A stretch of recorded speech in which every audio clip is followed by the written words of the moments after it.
All right, we're back in another Sound the Battle Cry, and today we're going to be talking about an important subject. The title of the show is Abortion, Its Connection to Witchcraft and Paganism, History of Child Sacrifice. Now, right off the bat, if there's anyone watching that is a witch or an occultist or an atheist or whatever it is, and you think this is going to be some silly thing where, you know, some fundy Christian is just going to sensationalize things and, you know, talk about their paranoid delusions and all these types of things, I'm going to disappoint you. Sorry. But what's going to happen in this show is I'm going to document clearly with modern day examples and throughout history and archaeological evidence of the history of human sacrifice, child sacrifice, and its connection to paganism and witchcraft, and also abortion, its connection to witchcraft and Satanism and the occult and all those types of things. I'm going to document it from history and bring it all the way up until present day times. I'm going to show you, I'm going to talk about the history, I'm going to show some articles, I am going to play some video clips, and I'm going to show you the spiritual nature behind abortion, the spiritual nature that is driving things behind abortion, the spiritual nature of the subject. It's something that you think is just whatever. This is just a woman's right to choose. This is a medical procedure. You know, it's something that people don't want to deal with. Whatever it is. You come up with a million different reasons of why you think that it's being pushed and people want to have this done. But there is a bigger picture. There's a deeper thing going on behind the scenes that you may or may not be aware of. But I'm going to show you all the facts. And after you're done, either you can accept it or reject it. That's your choice. But I'm going to show you.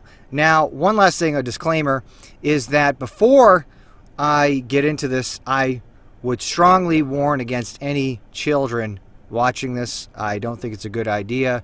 There's some pretty graphic things in here. And also, anyone else who's very sensitive to these types of subjects, any type of violence, or anyone who has traumatic experiences, I'm just going to warn you right now, there's some graphic stuff in here. So, you know, you can watch or listen at your own risk, but I'm just telling you ahead of time, and so you can make that choice. All right, so let's get into it. Now, first, what I'm starting with is a quote from a Democrat, John Fetterman, who's actually the lieutenant governor of Pennsylvania. And he tweeted this the other day. He said, "Let's be clear, the right to an abortion is sacred. Democrats have to act quickly, get rid of the filibuster to pass the Women's Health Protection Act, and finally codify Roe into law. We cannot afford to wait. May 2nd, 2022. Now, you know, obviously this is in response to the recent leak about Roe versus Wade that came out that everyone's upset about. Democrats are very upset about this. Women, feminists everywhere, very, very upset. Everyone is pro-choice. And what's interesting, though, is, you know, I understand they are upset and they want to talk about changing the law, codifying Roe versus Wade into law.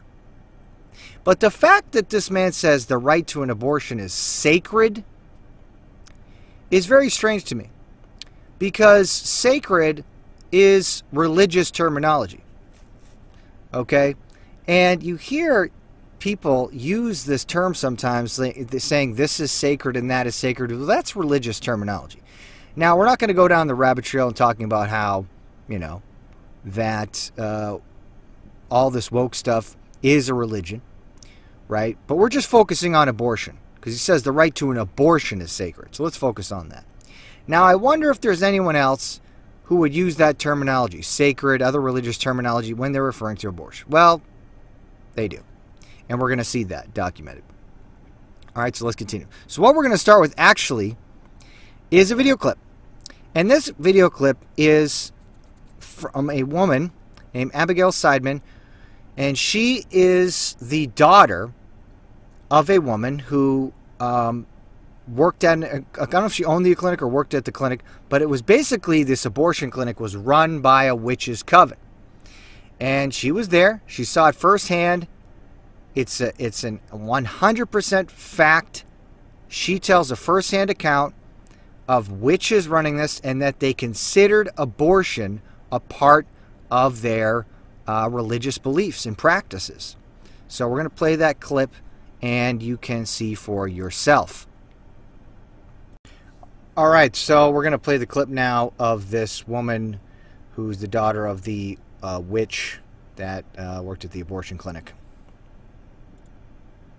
I'm Abigail Seidman, and my mother worked at an abortion clinic in Ohio from when I was 11 to when I was about 17. The staff there frequently wore, Wiccan-style jewelry or clothing in the, Wiccan, sort of witchy-style clothing. The Wicca-style jewelry, goddess jewelry, that kind of thing. Most of the clinic workers wore some kind of goddess symbol or Wicca symbolic jewelry, moons and stars kind of things. Goddesses, Labrys, which is a double-headed axe, which is a symbol of lesbianism. That was a common thing that was worn.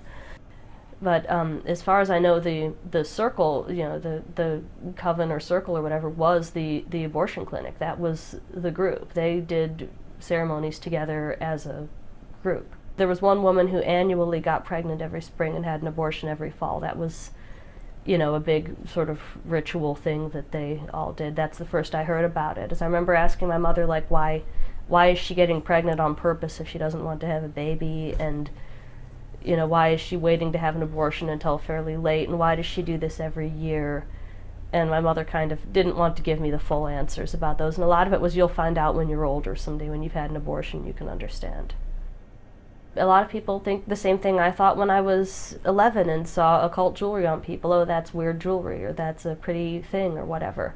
Learn what these symbols mean. Learn what these, if someone mentions the name of a goddess on something, learn who that goddess is and what she's associated with.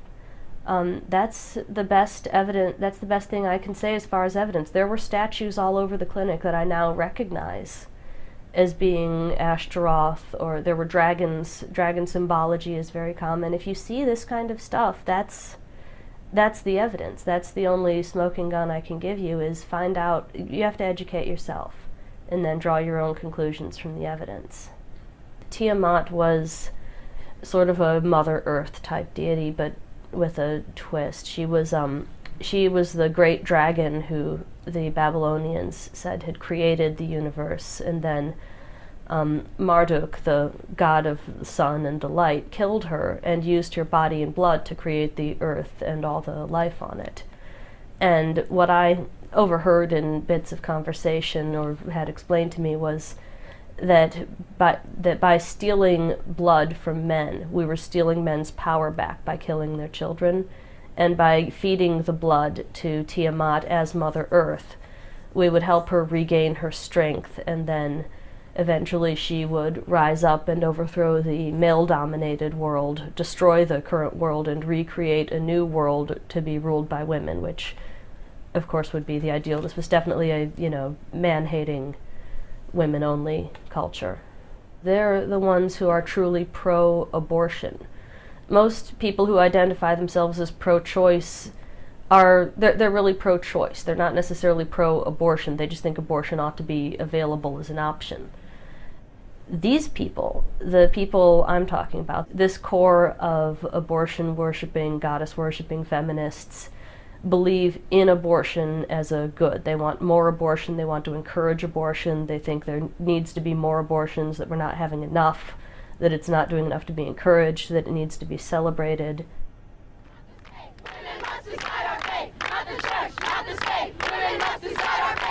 Now, that may have been more true in the past, that, most people who are pro-choice weren't necessarily pro-abortion. They just were for a woman's right to choose. But nowadays, that portion of the population has grown exponentially.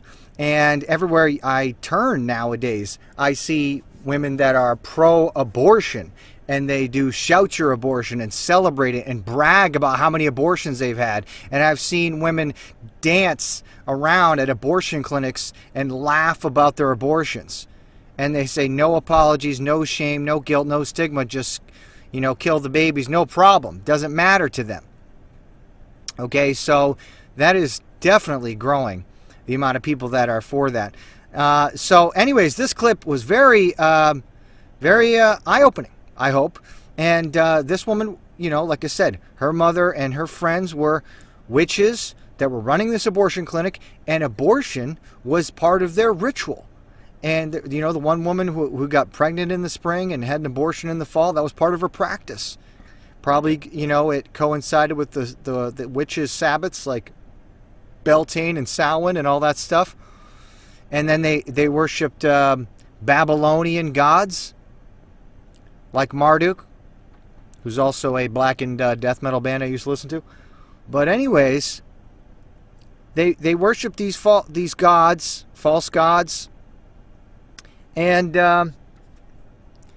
it's a part of their practice. So, that's and here's the thing. Before I move on to the next section, this was in Ohio. If you think that's the only clinic in the entire world that has ever had witches running it, working there, and that believed that abortion was a part of their religion and their religious practices and rituals, then you got another thing coming. And in fact, I'm going to show you another example out of Florida, and then I'll show you from history, all the way back in the 1600s, there was someone who was using abortion as part of their witchcraft practice rituals. All right, so let's move on to the next section. Also that video clip that I played is from this film called The Abortion Matrix. I want to give credit to that film, and you can go watch the film on YouTube. It's put into a playlist. You can watch that for free. Order the DVD if you want to. Some other pieces of this study I took from the Abortion Matrix script, but I added in a bunch of other things and historical sources and video clips and articles. So, but anyways, let's move on. And another clip, I'm not going to play this clip. It's a little bit too crazy, but it's that Abigail Simon woman talking again, and she talks about her mother having with all the witches having a menstrual party. So I'll put that, I'm going to post a PDF in the description of the notes. I always do. And so if you want to go look at that yourself when you watch that film, you can go check it out. But let's continue on to the next part. So the next one we're going to talk about is from a infamous abortion clinic and woman in Florida. Here's a quote from the woman, Patricia Bard Windle. She said, "You practice your religion and let me practice mine. My religion is holy ritual child sacrifice." Patricia Bard Windle, founder and owner of Aware Woman Center for Choice. Now, don't worry, I'm going to document all this stuff. Some dispute that she actually said that, but when she retired, she said this in an interview, okay? So this is documented. So some people say, oh, she didn't really say that, but you tell me if it contradicts what she said here documented in this interview. Abortion provider Patricia Bard Windle reflects on her career, her choices. Interview by Pam Platt, Florida Today, editorial page editor, published August 29th, 1999. Okay, so let's see what she said. Question: you owned and operated a clinic that performed abortions for more than 20 years. Yet in the early 80s, you said, "I'm not pro-abortion. I know no one who is pro-abortion." That seems to be a contradictory statement. Okay, so, yeah, this is the thing that people used to say. But even she goes against that now. Patricia Bard Windle said, "I no longer feel that way. I am now pro-abortion. I've come a long, long way.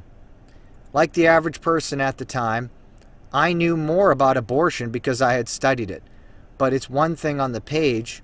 It's another thing when you're actually touching women and involved in their lives. I now consider abortion to be a major blessing and to be a sacrament in the hands of women. Now, I want you to remember that, okay? Please. Remember that she said abortion is a sacrament in the hands of women. Now, you might say sacrament. Now, that's a religious word. That's usually used in churches like the Catholic Church. They talked about the sacrament of baptism and the sacrament of, communion and the Eucharist and all these other types of things, right? Well, yes, that's true. It is religious terminology. And we're going to see exactly where they got this terminology from in relation to abortion. So she says it's a blessing, it's a sacrament in the hands of women. Now that there's no longer the need for children to work farms and in factories, we should recognize that women should always have the absolute right to say when and where and how they're going to be a parent. But I guess they don't have a choice in when or where or how, if they fornicate or not. Of course, that's always left out of the picture. I also believe the men should have a significant say in that. Well, that's not many people say that. When one of my sons decided to have a vasectomy, I was very upset until I thought, wait a minute, Patricia, if you want choice for the woman, you have to want choice for the man. Yeah, that's their only choice. It's vasectomy or that's it. No other choice, right? Here she is again, Bard Windle. At the very crucible of the sacrament of abortion work, she says it again. She calls abortion a sacrament. At the very crucible of the sacrament of abortion work is the sentence in a letter written to me by a woman when I retired. And that is, some women have an abortion out of love for the baby. This is a very twisted, perverted version of love. And this is what people have to do to, appease their conscience, assuage their consciences. Right? You have to give some type of justification for yourself. Otherwise, your conscience will sting you so bad and you won't be able to do it. So they have to say, oh no, it's out of love. It's absolutely not. Killing someone is not love. But anyways, they say it's out of love for the baby. That's the point. They've had an abortion out of love for the children they already have and are having a hard time feeding. They love what they're getting from their education, and they know they can't stop it to give themselves the right life. It's all in once enormously complex and extremely simple. Even though there's thousands and thousands of parents that are just ready and waiting to adopt children. Some people can't have children, physically don't have the capability. And they go, oh, well, we can't give them a life. Okay, well, you can't give them up for adoption? But let's continue. I'm not going to get too far into that debate. We're focusing on the connection between abortion and witchcraft, okay? That's for another day. Editor's note, for the past 23 years, Patricia Bard Windle has maintained a local, state, and national profile as one of the stalwarts on the front lines of the abortion wars. As owner of the Aware Woman Center for Choice in Melbourne, Florida, she faced pickets, threats, and lawsuits, and even made law with a case that reached the Supreme Court, all the while providing 65,000 legal abortions to women who came to her Melbourne, Port St. Lucie, and West Palm Beach clinics. Abortions counted for about a third of the clinic services, which also included checkups and contraception. Okay, so she was involved with providing 65,000 abortions. Let's continue. On August 4th, 1992, two employees of Aware, because it's going to get more intense here and more explicit when it comes to the witchcraft. August 4th, 1992, two employees of Aware Woman Center for Choice, Veronica Jordan and Rebecca Morris, registered a non-profit religious corporation known as the Wiccan Religious Cooperative of Florida, WRCF. Okay, so these are witches, right? So two witches made a non-profit religious corporation for witches called Wiccan Religious Cooperative of Florida. And these were employees of Aware Woman Center for Choice, abortion clinic workers. The stated purpose of the WRCF is to provide an umbrella organization for witch covens throughout the state of Florida. The incorporation papers list 2 abortion clinic employees as its directors. Aware Woman Center for Choice is one of Florida's largest abortion clinics. Shortly after the Wiccan Religious Cooperative of Florida was founded, Carol Ebbing, another Aware Woman abortion clinic employee, ordered this book entitled The Sacrament of Abortion. Okay? They ordered the book The Sacrament of Abortion. Now, we're going to talk a little bit more about that book later. I'll show you some pictures of this lady and where she works and influencing society. But let's talk a little bit about this right now. So they ordered this book. So what is this book? It's called The Sacrament of Abortion. And by the way, remember, Patricia Bard-Window kept saying abortion is a sacrament. She said, I now consider abortion to be a major blessing and to be a sacrament in the hands of women. And then she said the sacrament of abortion work. Now, so here's this book called The Sacrament of Abortion. The book, authored by Jeanette Paris, presents abortion as a sacred act.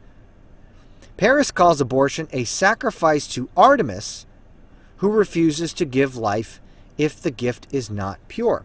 Artemis is a pagan goddess. The January 1993 issue of the Wiccan Open Circle newsletter described the founding of the Wiccan Religious Cooperative of Florida. A year ago, the dream of an umbrella group under which many covens would function and be committed to peace and harmony for the good of all was just that, a dream. But now it is a reality and a very, very big part of the lives of many people. This same newsletter, published at the time, the pro-life organization Operation Rescue National held an event in Melbourne, Florida, alerted Central Florida area Wiccans and pagans. Steps are being taken to protect not only Aware Woman, but a woman's right to choose. Work is being done mundanely, financially, and magically to help get through the next few months and beyond. So magically, you might say, magic, what are you talking about? No, they're not talking about pulling a rabbit out of a hat. They're talking about doing witchcraft. They're saying they're doing rituals, work in witchcraft to help them get through the next few months.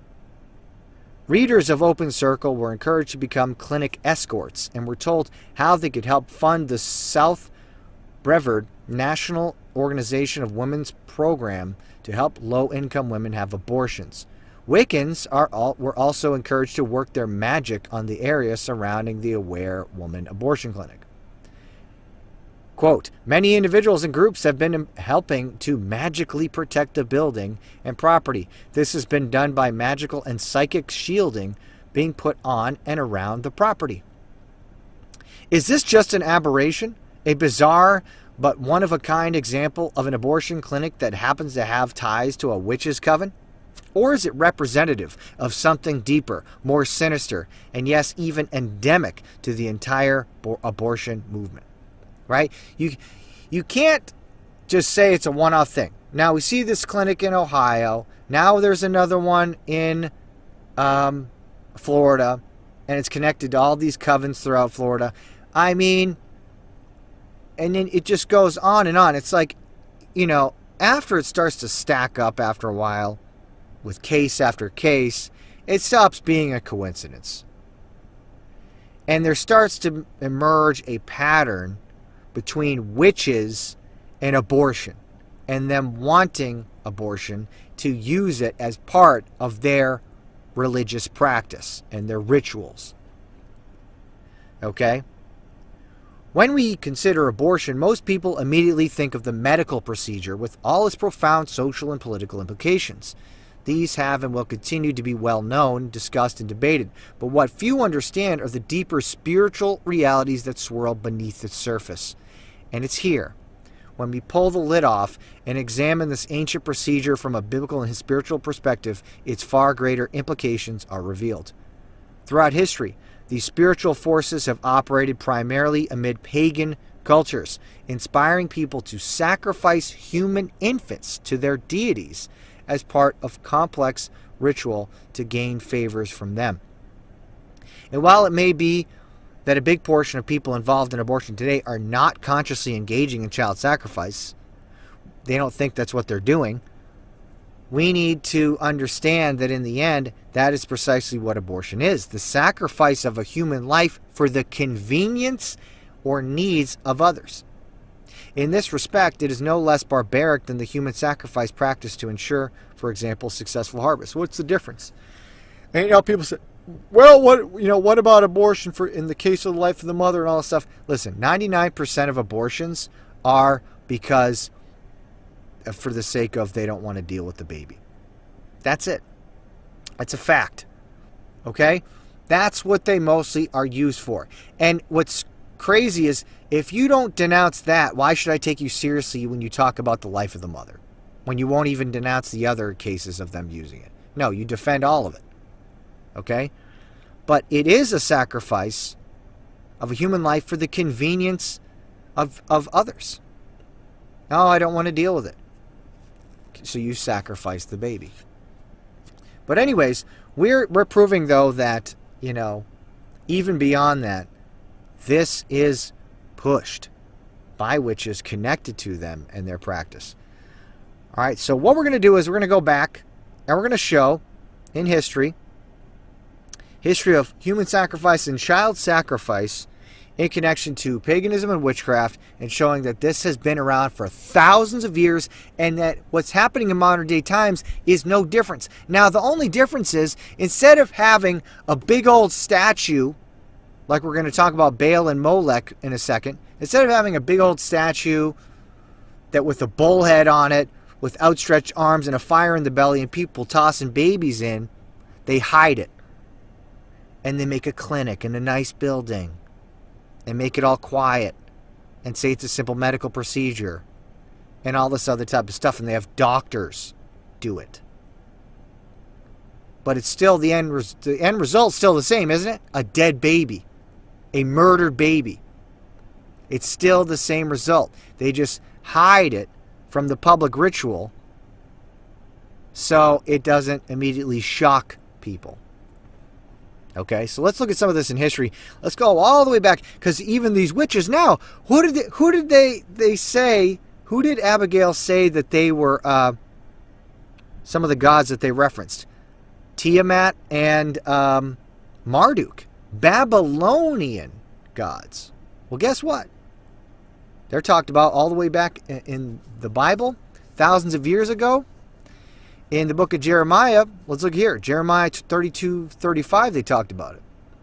And they built the high places of Baal, which are, and I'm aware that, the pronunciation is Baal, whatever, but we just say Baal for convenience sake, which are in the valley of the son of Hinnom, to cause their sons and their daughters to pass through the fire unto Molech, which I commanded them not, neither came into my mind that they should do this abomination to cause Judah to sin. Okay? So it says they were sacrificing to Baal, to Molech, and what did they do? In the valley of the son of Hinnom, it was burning with fire. They would play drums here to cover up the screams of the babies.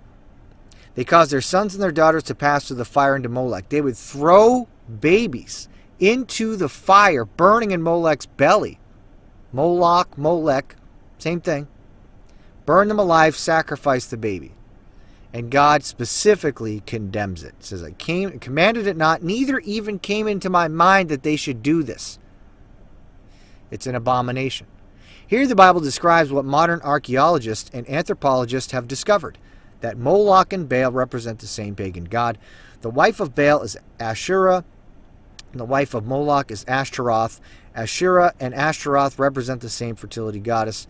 This demon was known to the Greeks as Aphrodite, to the Egyptians as Isis, to the Phoenicians as Tenet, and surrounding all of them evolved a network of fertility cults that practice sex magic, ritual prostitution, and child sacrifice. As horrific and hard to comprehend as it may be, one of the most widespread forms of worship among ancient peoples involved human sacrifice. Not only in Canaan, but also northern Africa, India, Europe, and the Americas. The ancients believed that the blood of the sacrifice is what appeased the gods, okay? So that's going back pretty far, right? Baal and Molech. You see this in ancient, Babylon, but also in Egypt, Goes all the way back to Egypt as well. Well, let's look at another civilization in history. Carthage. Ancient city of Carthage was the capital of the Phoenician Empire, one of the most advanced civilizations of their time. But recent archaeological expeditions have revealed another notable feature, the incredibly high incidence of child sacrifice. Altars on which children were sacrificed and stone markers, which mark the burial place of their remains, have been uncovered, along with the stone carvings on the markers that depict the children who were sacrificed. Clay jars were used to hold the remains. Burial grounds full of thousands of these ritually sacrificed children have been unearthed. Thousands. The Carthaginians were descendants of the ancient Canaanites and worshipped the same god, Baal or Moloch. They just, it just changes names, still the same thing. Archaeologists have established that the primary deity that the children were sacrificed to was the goddess Tanit. The name being a regional representation of the more universal Ashtaroth. Written accounts tell us that the priest of Baal would beat drums during the ritual sacrifice in order to drown out the cries of the grieving mothers. Yes, absolutely. That's where the big bass drum comes from. He had to make it loud enough to cover up the screams. As barbaric as this all may sound, we must remember that we are doing much the same thing through abortion, with one obvious exception. Today we don't commemorate or bury the children we sacrifice. Yeah, and oftentimes they're just thrown in the trash. Pretty gross. But,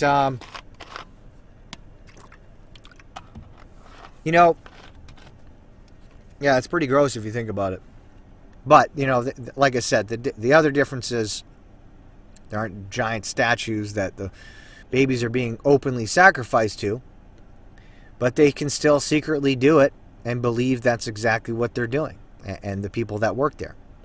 It would be easy to attribute these ancient sacrificial rites to primitive superstition and believe that science and intellectual advancement would eventually cause this type of brutality to lessen and finally cease. But archaeologists have discovered that over Carthage's history, the incident of child sacrifice, even in the face of considerable intellectual advances, actually increased until it suddenly stopped.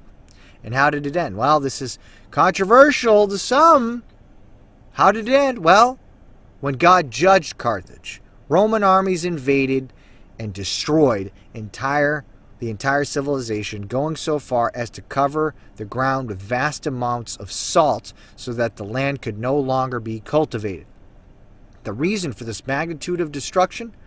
The Romans, pagan as though they were horrified by the degree of cruelty and evil that gave rise to these sacrifices and wanted to make sure that their civilization was completely obliterated. To this day, the stark ruins of Carthage stand as a testimony that God is not mocked. This should also prompt us to ask ourselves a critically important question. How far are we from facing a similar judgment for our own commitment to rampant child sacrifice, now that we've killed over, 65 million babies since Roe versus Wade was passed? And that's what happens over and over again. These civilizations that practice human sacrifice are eventually wiped out, completely destroyed, once it gets to that point. Let's move on to the next one, the Aztecs. Now you might have heard about this before, but I'm going to show you, document this, how crazy this actually was. We know the Aztecs, a highly advanced civilization, practiced brutal human sacrifice. Some say that the Spanish conquistadors lied about the Aztec human sacrifice to justify laying waste to the Aztecs, right? They say, they just lied about it, But archaeologists have found proof of the massive amount of humans sacrificed by the Aztecs. Okay? One article you can go look at, I have it documented here. It's called Feeding the Gods. Hundreds of skulls reveal massive scale of human sacrifice in Aztec capital. Archaeologists uncover the remains of a giant rack of skulls beneath downtown Mexico City. This was published June 21st, 2018 by Lizzie Wade. If you go to science.org, and you follow this link, you can go see where the archaeologists found all these skulls. This human sacrifice, documented evidence. All right, and now, next, we're going to actually look at this article and look at some of what they said about the horrific Aztec practice of human sacrifice. All right, we're going to read this article now. The Aztecs were the most brutal society in pre-Columbian America. This is by Peter Prescar. Okay, so human sacrifice has been with us for over 5,000 years, either as voluntary suicide for a greater cause or ritual designed to appease the gods and bring prosperity to society. Ancient Egyptians, Greeks, Phoenicians, Indians, Chinese, and many more ancient civilizations practiced the ritual killing of humans. However, there was one civilization that brought the practice of human sacrifice to an unprecedented level: the Aztecs. The monstrous brutality and the vast numbers of sacrifice victims outmatched all other human sacrificing cultures in history. For the Aztecs, human sacrifice was a part of everyday life. The Aztecs sacrificed 20,000 people every year to appease their gods. The bloodthirsty Aztec Empire. The Aztecs were a civilization in central Mexico that flourished from 1300 AD to 1521, when they were destroyed by the infamous Spanish conquistador Hernán Cortés. The Aztecs believed the human blood was needed to appease the gods and to allow life itself to continue. According to them, if the gods were not fed with human sacrifices, the world would end. Religious fanaticism led the Aztec Empire to sacrifice a huge number of people. Now you might say, oh, Nate, come on, this is just, they sacrificed humans, but what about children? Oh, we'll get to that. For the consecration of the Great Pyramid of Tenochtitlan in 1487, the Aztec priests sacrificed 80,000 prisoners over the course of 4 days. A lot of people. The Aztecs usually sacrificed prisoners of war. However, they used to also volunteers, criminals, and their own children. The children were sacrificed to appease the rain deities. The Aztecs believed the rain gods needed tears of children in exchange for giving them rain. Consequently, the priests tortured children before killing them to make them cry and produce as many tears as possible. Now I can't say that I feel upset that they were wiped out, to be honest, because that's disgusting. Okay? Oh, but maybe you think it's not a big deal. They were torturing and sacrificing children to make them cry. For the Aztec Empire was of the utmost importance to get as many prisoners as for human sacrifice as possible. Consequently, the primary goal of the Aztec warriors during the battle was to capture and not to kill their opponents. And they had this Aztec sword, and it's covered in these obsidian blades and skulls there. They had I'm not going to pronounce that. They had a main Aztec weapon was a wooden sword with embedded obsidian blades used to maim the opponent, not to kill him.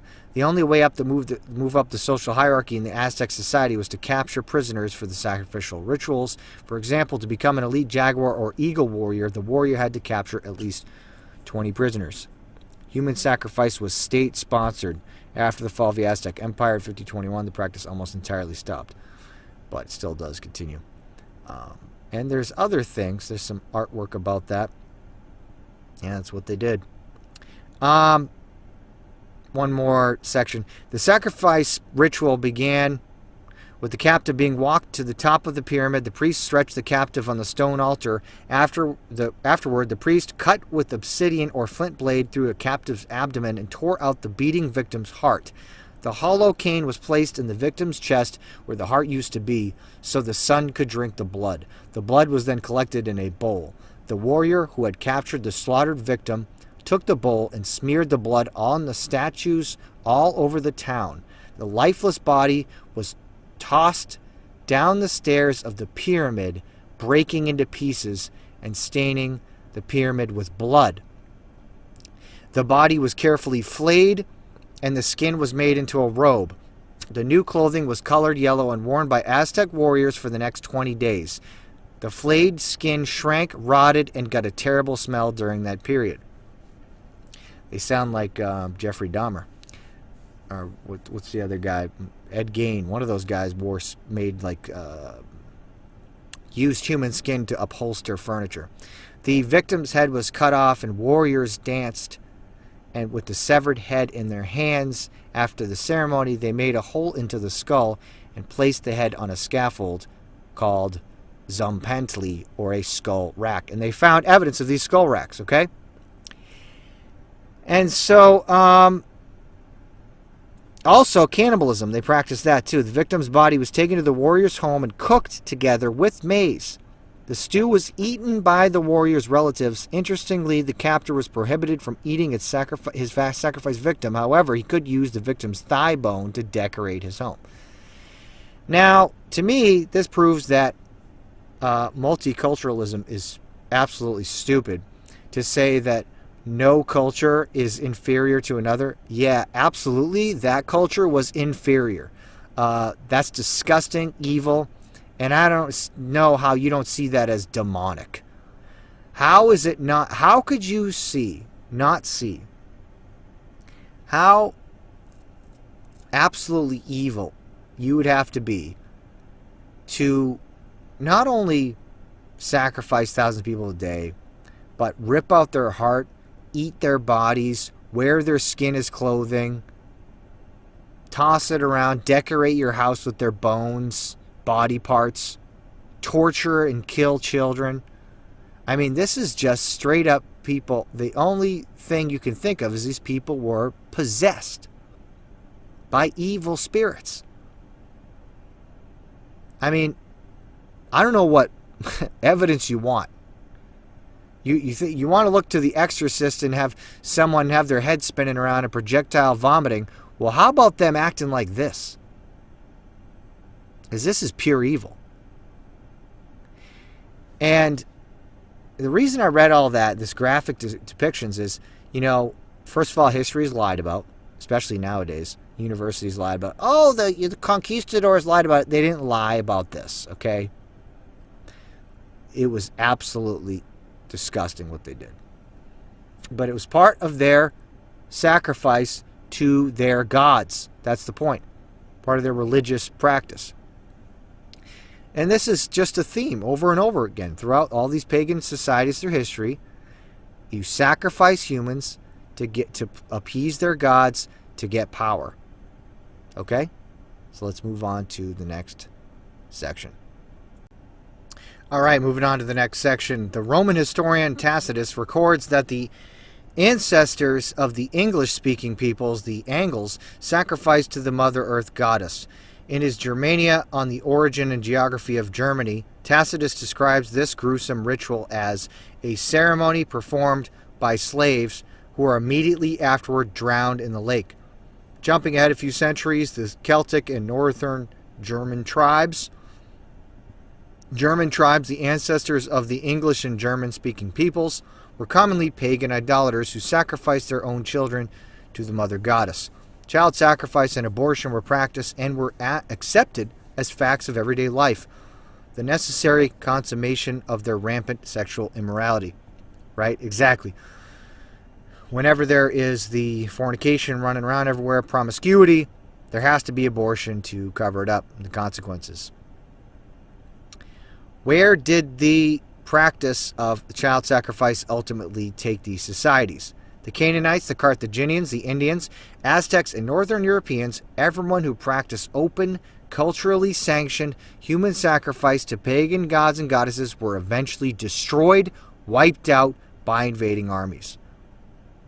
The lesson for us so-called moderns: nations must obey God's eternal law concerning the sanctity of innocent human life or face the dire consequences.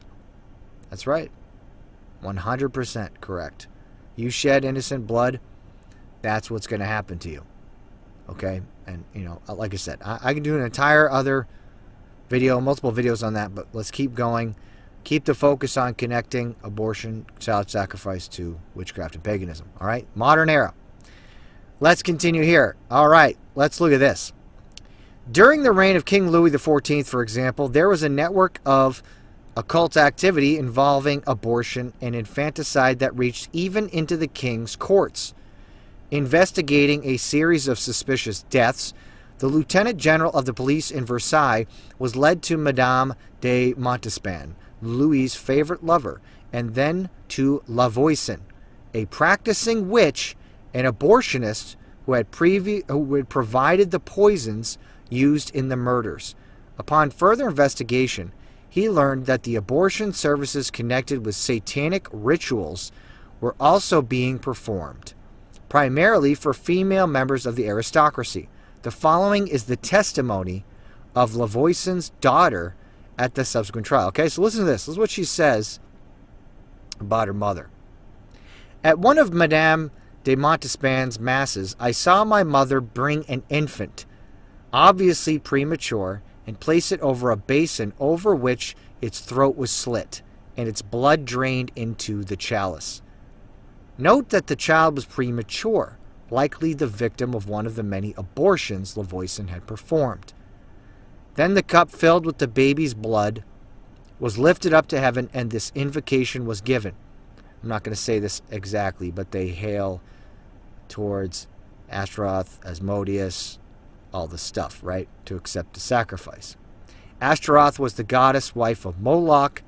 Asmodeus is a transliteration of the Hebrew name for a demon that is normally associated with lust, aborted children, as well as infants, purchased from the prostitutes and the destitute were being sacrificed in a satanic ritual designed to grant spiritual power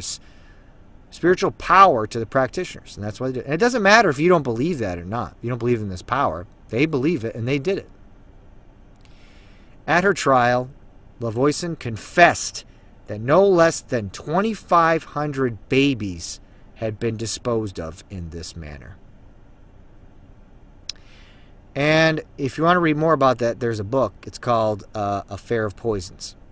In the book, Affair of the Poisons, Murder, Infanticide, and Satanism in the Court of Louis XIV, author Anne Somerset offers this explanation. All right, so let's check this out and read what they said, what Anne said. Lavoisin appears genuinely to have believed in the power of magic, but she combined this with an outward profession of piety.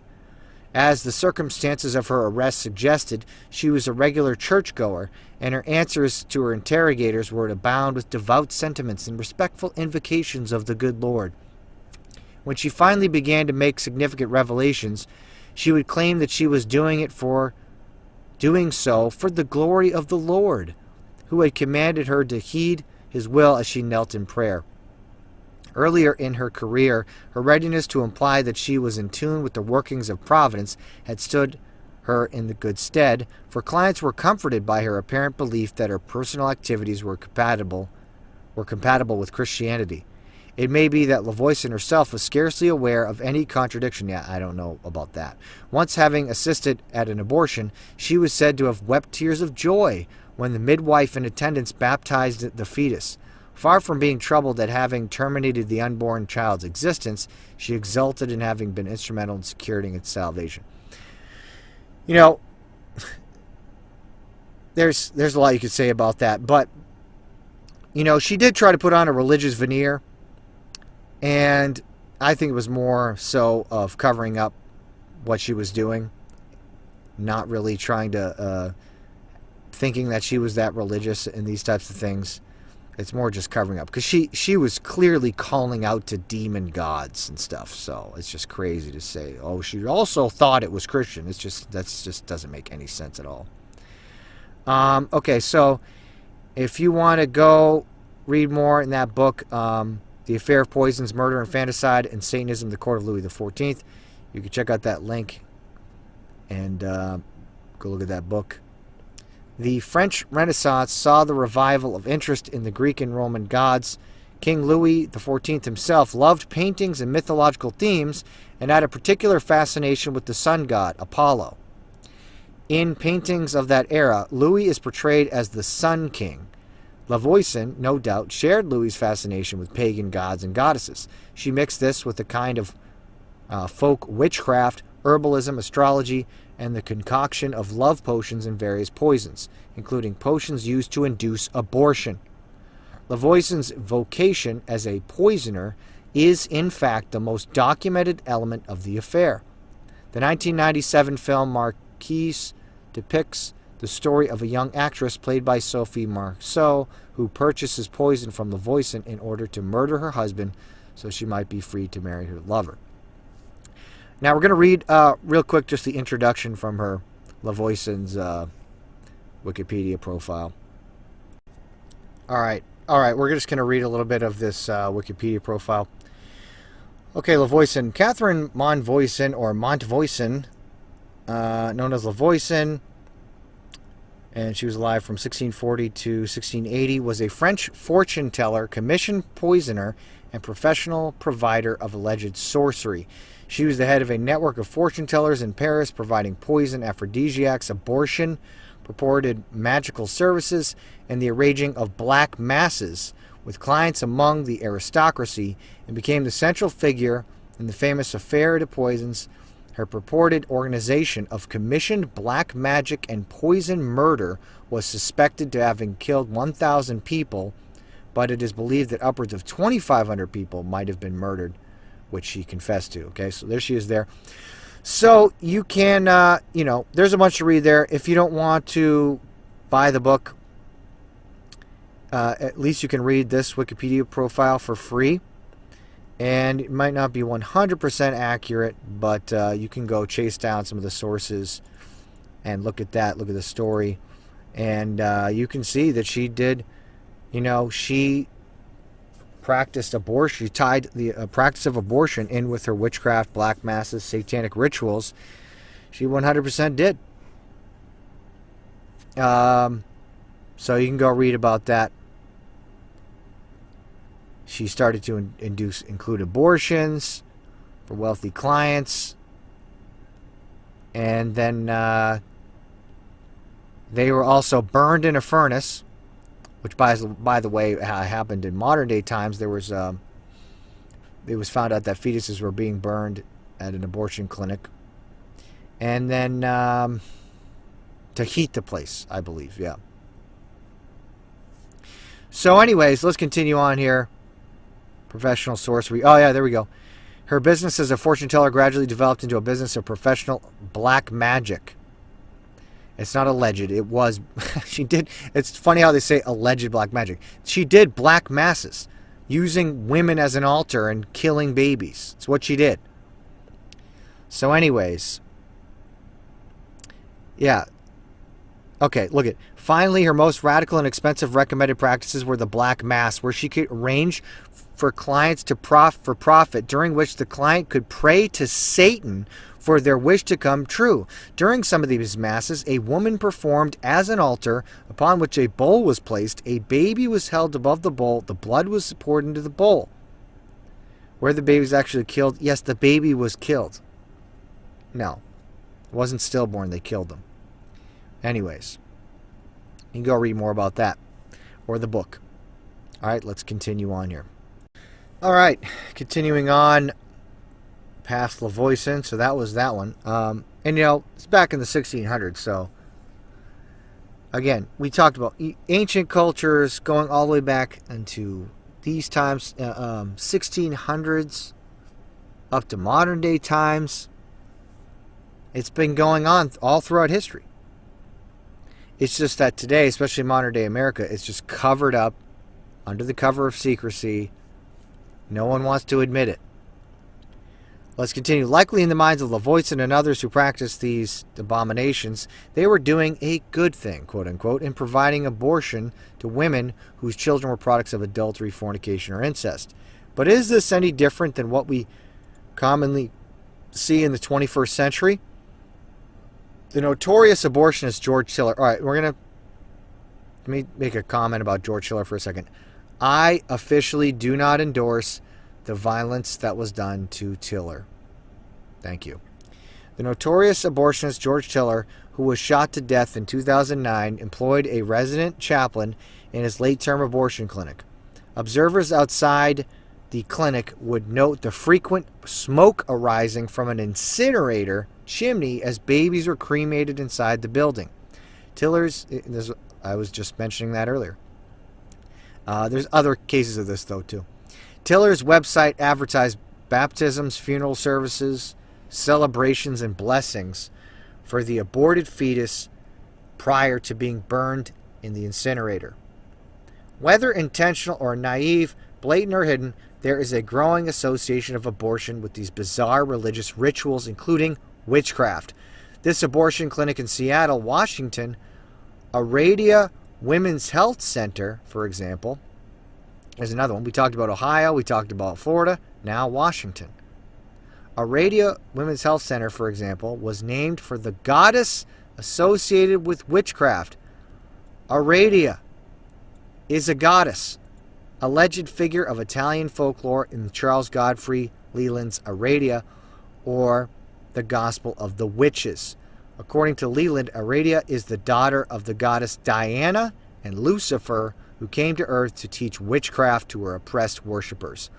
The 19th century folklorists compiled the book as an attempt to portray the beliefs and rituals of an underground religious witchcraft tradition that Leland claimed had survived for centuries until its discovery of its existence in the 1890s.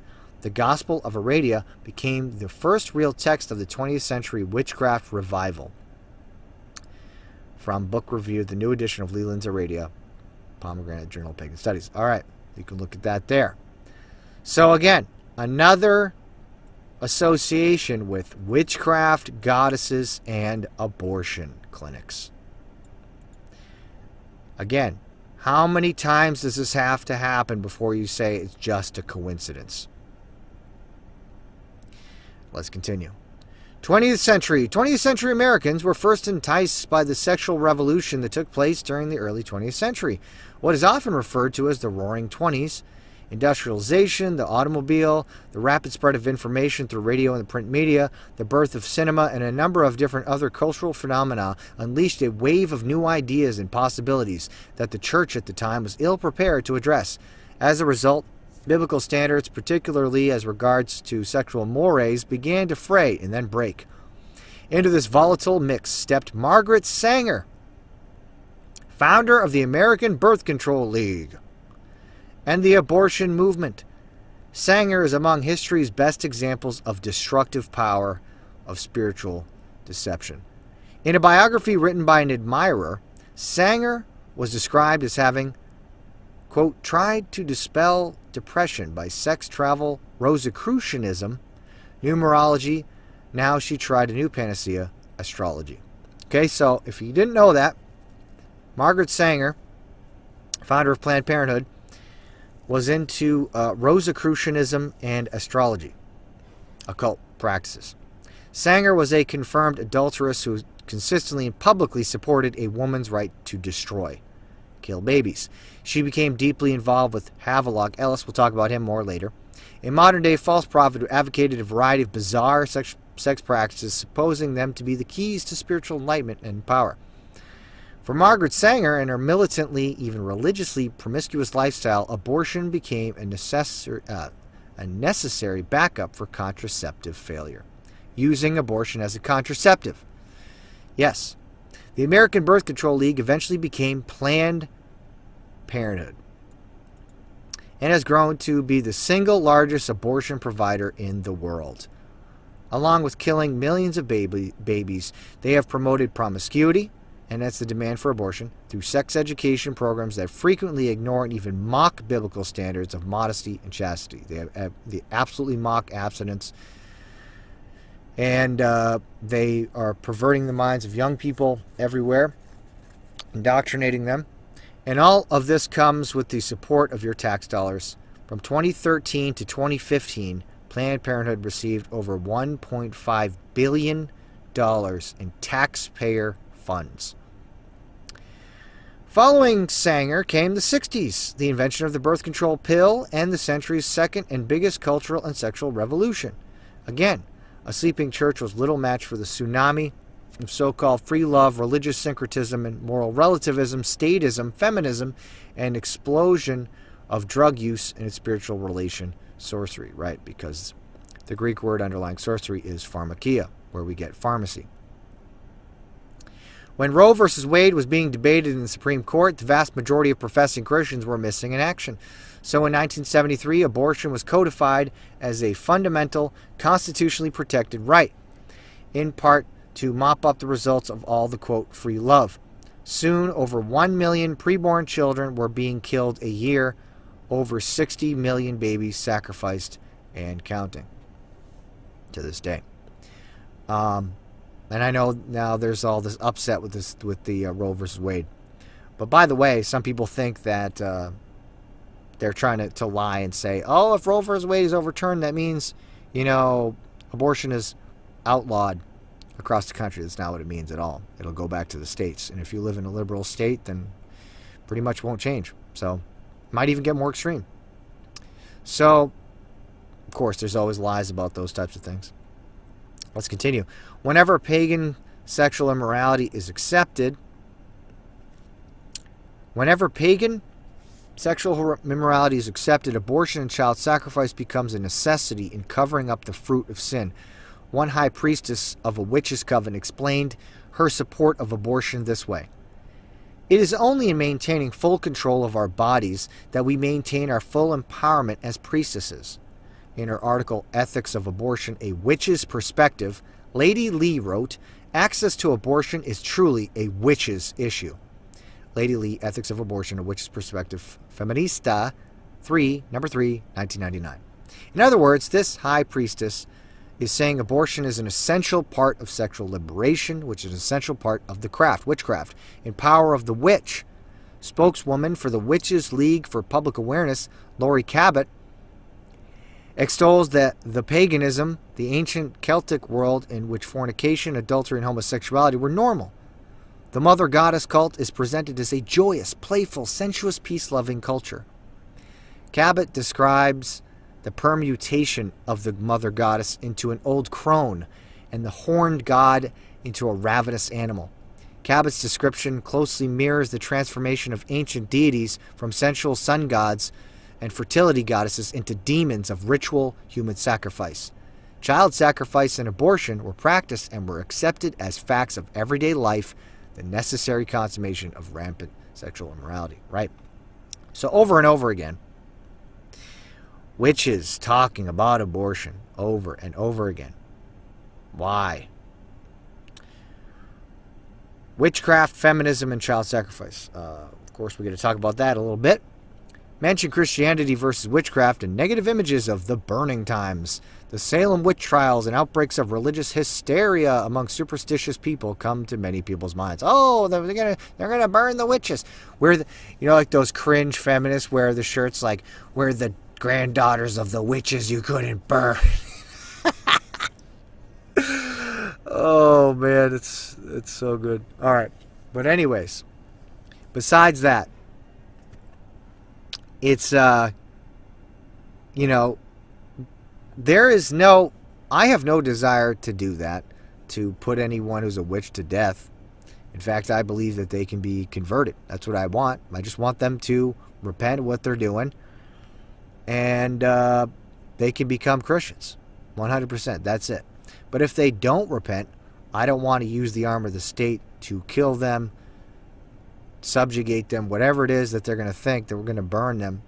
That's not going to happen. That's not what I believe is the biblical thing to do, as long as they're not hurting anybody. Now you start hurting people, well, then the state might have to step in. So there you go. So it is here where we need to dispel the Hollywood image of the old crone of fairy tales such as Snow White and the Wizard of Oz. There is no doubt that some of those executed for witchcraft in the Middle Ages were victims that were falsely accused, especially by the Catholic Church. With that said, however, it is wrong to dismiss the genuine instances of demonically inspired activity that history records. And, I mean, that's what I love. First of all, why do we listen to witches that, like, they're the ones that need to tell a story? Oh, no, of course, it was all lies, and no one was actually witches, or witches never did anything bad, and no one deserved to be punished for what they did. Of course you would say that, because you're a witch, and you're going to lie. Okay? They're lying. They're absolutely lying. Now, like I said, did the Catholic Church especially do some bad things? Yeah. Even Protestants in colonial America, 100%, they did some bad stuff. But that doesn't mean overall there was just loads of Christians running around burning people everywhere. It's not the case. And it also doesn't mean that there weren't genuine instances of witches that were doing evil things, such as sacrificing babies. Lavoisian is just one example. There are others, in fact, that we have recorded in history of not only women, but men who were into witchcraft, sorcery, that type of stuff, who were doing the same thing.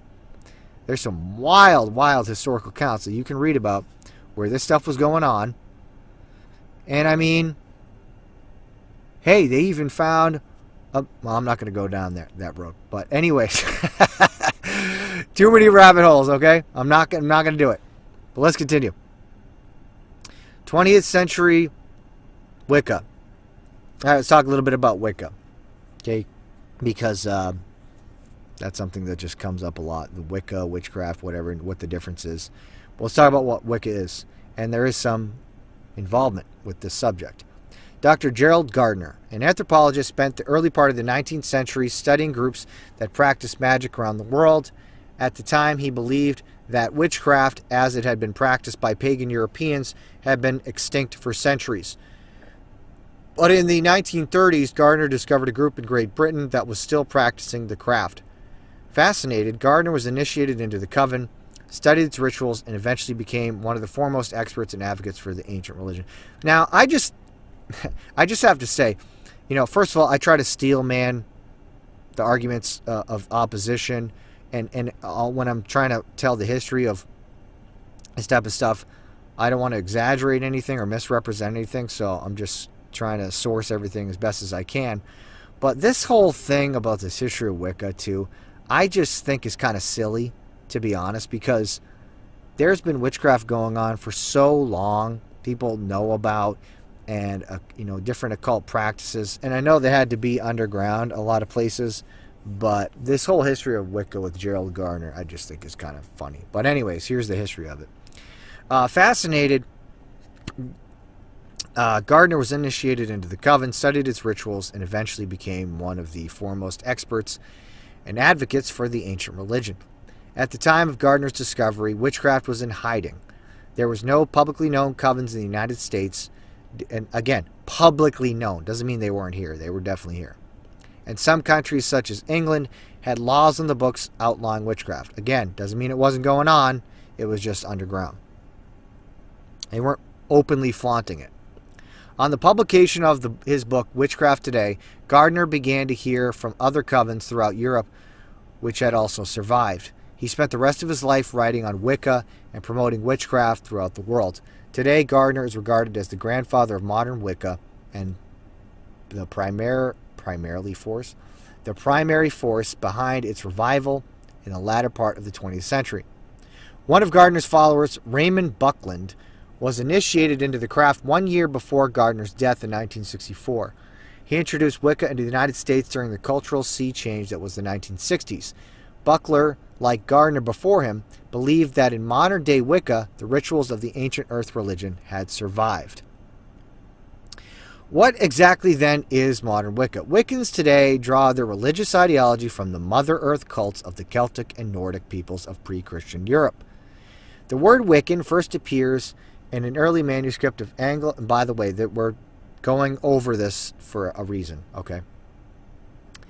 The word Wiccan first appears in an early manuscript of Anglo-Saxon scribe in the alliterative phrase Wiccan and Wyalxerian, witches and Valkyries. The word in Old English denotes both men and women using magic arts. Wicca was first given a name in Gerald Gardner's 1954 book, Witchcraft Today, in which he announced that as Wicca, the extra C being added in the 1960s. According to Gardner, the word was derived from Scots English and meant wise people. Gardner met, if you didn't know, famed occultist Aleister Crowley in 1947. Huh. But I thought Wicca was the nice, innocent stuff and the white magic. When Gardner formally wrote out his Wiccan rituals, he drew strongly from Crowley's own. dating back to 1912. The two men had similar ideas. Crowley had, in 1914, proposed the idea of forming a new religion that would pull from old pagan traditions, worshiping the earth, celebrating equinoxes and solstices, and other hallmarks of nature-based worship. Although Wiccans deny using animal and human sacrifices in their rituals, yes, they will absolutely deny that. So that's, we have to talk about that. They say, no sacrifice, no human sacrifice, not even animals. And they'll very strongly say, we're against all that. Okay. Although they say they're against that, they do admit that they pour out libations. Some female witches use their own menstrual blood in spells. Other witches may prick themselves, offer a drop or two of their own blood. But the only blood a witch has the right to offer is their own. Okay, so they say, oh no, you can offer a little bit of your own blood, but, we're against human sacrifice, animal sacrifice. Okay. Do modern Wiccans view abortion as child sacrifice? The vast majority of Wiccans and pagans deny they have anything to do with human or animal sacrifice. They deny it. Okay? And that's why another reason we have to do this show is because they deny it. They also deny that Wicca has anything to do with the abortion industry. Nor do they view abortion as the sacrifice of the unborn in their rituals. But all modern-day Wiccans freely admit that the modern religion is traced to ancient Celtic and Northern German people, the very people who practice human sacrifice. Now, that's one point. How is it that they trace their religion back to these Celtics and Northern German people? They practice human sacrifice, but you Wiccans and pagans say, oh no, we're against that. Oh no, we would never do something like that. That's not good. Well, then why would you want to derive your religion and practice from them who did practice it? Although the vast majority deny that they have anything to do with the practice of child sacrifice, Wiccans are hard-pressed to explain a growing number of witches who argue that abortion is a witch's prerogative. Starhawk is a best-selling author and highly regarded voice within witches' circles. She is also a licensed minister of the Covenant of the Goddess. Starhawk defended abortion this way, quote, "It is in our encounter with the mysteries of birth and death that we meet the goddess. So to take away our right to have that encounter through abortion, to face that often painful and difficult choice, is to deny a woman's deepest spiritual self." Okay? So they said they're right, and you're denying their deepest spiritual self when you stop them from having an abortion. Zuzana Budapest is a Hungarian-born witch considered to be the mother of the feminist spirituality movement in the United States. She founded the first feminist witches' coven here in the 1970s, the Susan B. Anthony Coven, number 1, which served as a template for other feminist covens across the country. A prolific writer, Budapest has provided spiritual justification for abortion and offered abortion rituals in her books. Abortion rituals. In The Grandmother of Time, Budapest wrote, quote, "Abortion is the prerogative of the Dark Mother." Susanna Budapest, Grandmother of Time, a woman's book of celebrations, spells, and sacred objects to every month of the year. Abortion is the prerogative of the Dark Mother. Dark Mother is an allusion to the life-taking aspect of the goddess that always accompanies her fertile, sensual nature. Budapest believes abortion is a woman's responsibility, making the choice of life and death as much a part of the goddess as her life-giving good nature. As one goddess-worshipping witch put it, the goddess who whets your appetite with sexual pleasure also whets the knife.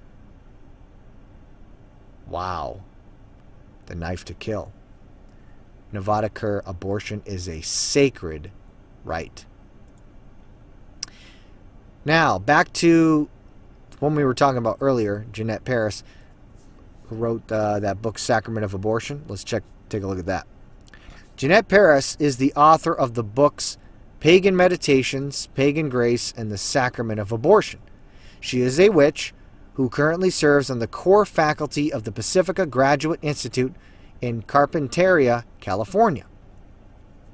Now, let's take a quick look at her bio, and I want you to notice something real quick. All right, so we're at the website of the Pacifica Graduate Institute, and you can see here that in the year 2022, Jeanette Paris is on the faculty. And let's look at the bio real quick. I want you to notice something very interesting. Jeanette is a psychologist, therapist, and author of many books, including Wisdom of the Psyche, Depth Psychology After Neuroscience. She is now faculty emeritus and was trained as a psychologist in Montreal, Canada, where she was a tenured professor in the Department of Communication of the University of Quebec, Montreal, for 15 years. In 1995, she became a permanent U.S. resident and a core faculty at the Pacifica Graduate Institute in Santa Barbara. Her books have been translated into French, German, Italian, Portuguese, Spanish. Her lectures and workshops in the U.S., Canada, and Europe are usually done in collaboration with Pacifica's public events and through the Foundation for Mythological Studies. Dr. Paris is an honorary member of the C.G. Jung Society, Carl Jung, of Montreal, and serves on the editorial board of Spring, a journal of archetype and culture.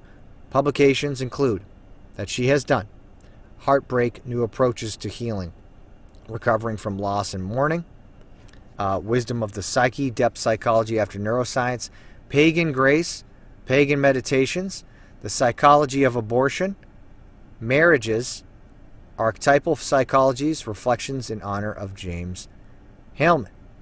Now, I want you to notice something here. Something is missing from these lists of publications, these books that Jeanette Paris has written. Can you guess? All right, so if we take a look here, what's this? Oh, a book written by Jeanette Paris called The Sacrament of Abortion, published in 1998, which is, by the way, selling for $185. But this book, The Sacrament of Abortion, just, I guess by accident, was left out of the biography on the website for Pacifica. Now, I wonder why they would leave this out of the biography. But anyways, here it is, The Sacrament of Abortion by Jeanette Paris. This is what she wrote. And as we talked about earlier, this was ordered by some people that were working with Patricia Bard Windle. They ordered this book. Witches that were working at the abortion clinic ordered this book. Patricia Bard Windle called abortion a sacrament. Well, where'd she get that from? Here she is talking about it, Jeanette Paris. All right. So, continuing on, The Sacrament of Abortion. So let's read some quotes actually from this book by Jeanette Paris, Sacrament of Abortion. In The Sacrament of Abortion, Paris writes, "It is morally acceptable that a woman who gives life may also destroy life. Whoever kills a fetus commits a murder." A fascinating and sobering acknowledgement of a biblical and scientific truth. Right. So she admits it's murder. Whoever kills a fetus commits murder. Okay. It is not immoral to choose abortion. It is simply another kind of morality, a pagan one. Interesting way to frame this.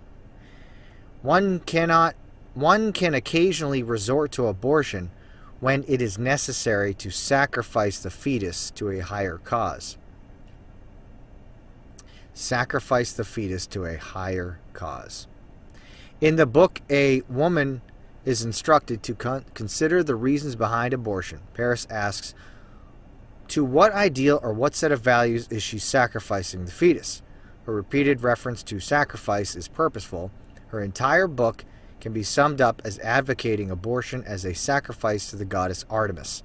Historically, the goddess Artemis was worshipped as a goddess of birth and a goddess of blood sacrifice. Abortion as a sacrifice to Artemis, abortion as a sacrament for the gift of life to remain pure. Jeanette Paris said that. Sacrament of abortion. The post office box of Aware Woman abortion clinic employee Veronica Jordan was the same mailing address for the Open Circle, the Wiccan newsletter, which recruited volunteers to work magic around the property of the abortion clinic. Why then, if Wicca does not promote abortion as part of their religious belief, does this newsletter recruit abortion clinic defenders and rally Wiccans for pro-abortion demonstrations? We see frequent Wiccan bumper stickers appearing on cars at abortion clinic workers, such as "The Goddess is alive and magic is afoot," or "In Goddess we trust." All these Wiccans, right? Abortion clinic workers, but they're like, oh, we don't believe in sacrifice as part of our practice, but here they are, very, very involved with abortion. All right, so that's that. Let's move on, talk a little bit about feminism, because it's tied in together with this. All right. So, what we are witnessing today is a return to ancient fertility rites, when the gods and goddesses of fertility were invoked through ritual sex, and children were the accepted human sacrifice to ensure personal and communal prosperity. We are seeing a growth. We are seeing a growing spiritual justification for abortion, a thinly veiled cover for ritual child sacrifice.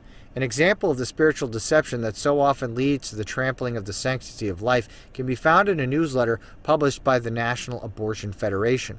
It provides an account of their 1985 National Convention. One of the speakers was Carter Hayward, an ordained Episcopal priest who has been active for many years in the feminist movement. In her address, she stated, quote, "If women were in charge, abortion would be a sacrament, an occasion of deep and serious and sacred meaning." Weird how this Episcopal priest sounds just like a witch. That an ordained leader of a church that supposedly represents Jesus to the world could describe child sacrifice as a sacrament or holy rite of the church without being kicked out of the church is a staggering illustration of the collective deception we are facing as a nation. Absolutely. Several other examples are found in the December 1985 issue of Ms. Magazine, the undisputed leader of feminist publications. This particular issue was completely dedicated to exploring the new emerging spirituality in modern feminism. Much space was given to goddess worship or adulation of the various demons associated with child sacrifice, including Isis and Aphrodite. The central article in this issue of Ms. is filled with testimonies showing the gross deception that has already taken captive of much of our nation, men and women alike. Okay, so there's this, goddess worship, paganism, and witchcraft tied together with the feminism. 100% tied together with it. The feminist spirituality movement began to emerge in the mid-70s and has become one of the largest sub-movements within feminism. It's amorphous, blending in a surprisingly smooth amalgam: radical feminism, pacifism, witchcraft, Eastern mysticism, goddess worship, animism, psychic healing, and a variety of practices normally associated with fortune-telling occult practices. It exists nationwide and takes the form of large day-long workshops, small meditation groups, and even covens that meet to work spells and do rituals under the full moon. But to the women in feminist spirituality, witchcraft had even a more fundamental meaning. It is a woman's religion, vilified by patriarchal Christianity and now finally reclaimed. We are witnessing an explosion of books, magazines, internet, right, websites, how-to manuals, artwork, inevitable paraphernalia that accompanies the development of any organized religion. Yeah, that stuff's all over the internet, everywhere, right? Videos, websites, whatever. Today we have given, all over social media, today we have given these demons of human sacrifice new names: career, convenience, money, lust, self. But beyond this, we have come full circle. Today's rationalism has given way to a new feminist spirituality that honors these same demons, actually calling them by their proper biblical and historical names. Surely it can be no coincidence that the hottest sub-movement within the feminist movement that began to emerge after the Roe v. Wade decision is goddess worship, or that one of the primary deities that is being worshipped is Aphrodite, the goddess of child sacrifice. Yeah. Take a look at that. Yeah, you look at that, Diana, Hecate, all this goddess, and then also in they've, there's footage out there that was that came out a while ago about this place, Bohemian Grove, and there's a lot of conspiracy theories about that, right? But there is a giant stone owl there. It was said to be Moloch. It's not Moloch. It's actually the owl of Minerva. Okay, and Minerva is this goddess.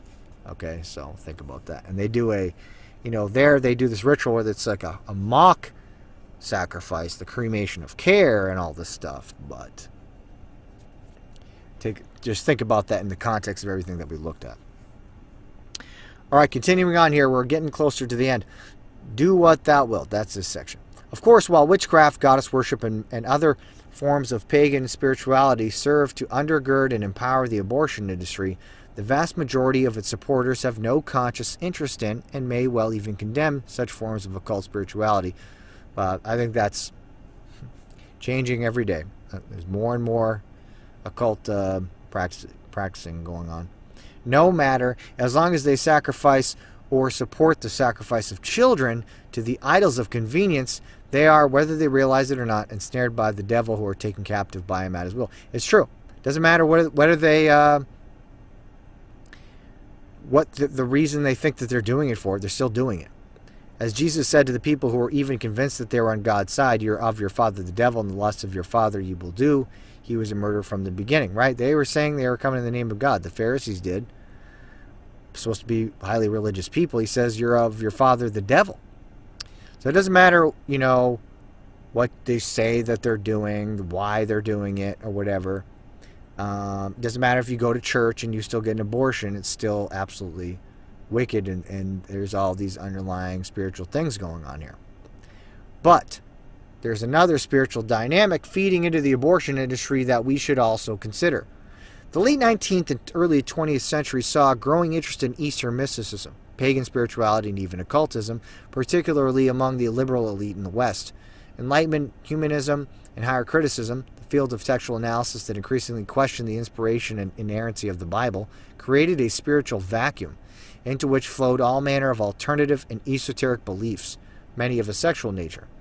For example, renowned explorer Sir Richard Francis Burton found the exotic sexual practices of the Orient fascinating and looked for ways to bring them back to the UK in order to challenge the prevailing Victorian morality. In 1883, he published the Kama Sutra, at the time barely known even in India, and turned it into the urtext of supposed sexual enlightenment. Ananga Ranga, 1885, Perfumed Garden, and essays sympathetic to homosexuality accomplished their purpose, semi-legitimizing perversion and launching a vigorous public debate about purity and pornography, desire and deviance, state regulation, and personal freedom. This, along with other subversive efforts, prepared the way for a rash of academics and clinicians who pioneered the so-called science of sexology. Far too often, the new science sought to normalize an ever-increasing variety of sexual behaviors while ignoring and even attacking God's standards on the subject. It was also quick to embrace the social philosophy of eugenics, a new field and term that was first formulated by Sir Francis Galton in 1883.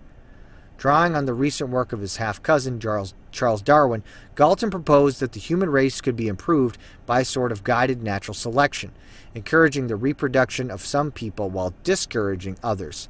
The latter category initially consisted of people with gross genetic and mental deficiencies, but gradually some individuals and governments, including America's, expanded it to include the forced sterilization of the poor, the handicapped, and even certain races and ethnicities. Yes, absolutely. Thousands of people, even in America, were sterilized. That's just a fact. That's what happened. And but, abortion ties in with the eugenics, and people try to say that eugenics isn't practiced anymore and all that type of stuff. But, let's take a look at the history of it. Eugenics also opened the door for abortion, initially for babies with severe handicaps or who were products of rape, where the tendency to rape was seen as, at the time, as an inheritable characteristic. But gradually, in some countries, again, most notably in America, abortion became accepted for almost any baby and for any reason. And while eugenics is today almost universally condemned, I don't know about that, as a scientific theory, its stepchild, abortion on demand, is alive and well. To take as just one example of this brave new world of scientific progressivism, let's consider the first Sex Congress held in Berlin in 1921, the World League for Sexual Reform, led by 3 pioneers in the field of sexology in Switzerland, England, and Germany.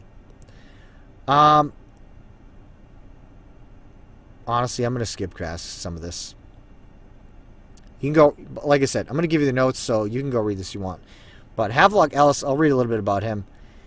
He was a British sexologist, advocate for eugenics, wrote The Sexual Inversion, first English medical textbook on homosexuality. He pioneered that type of stuff.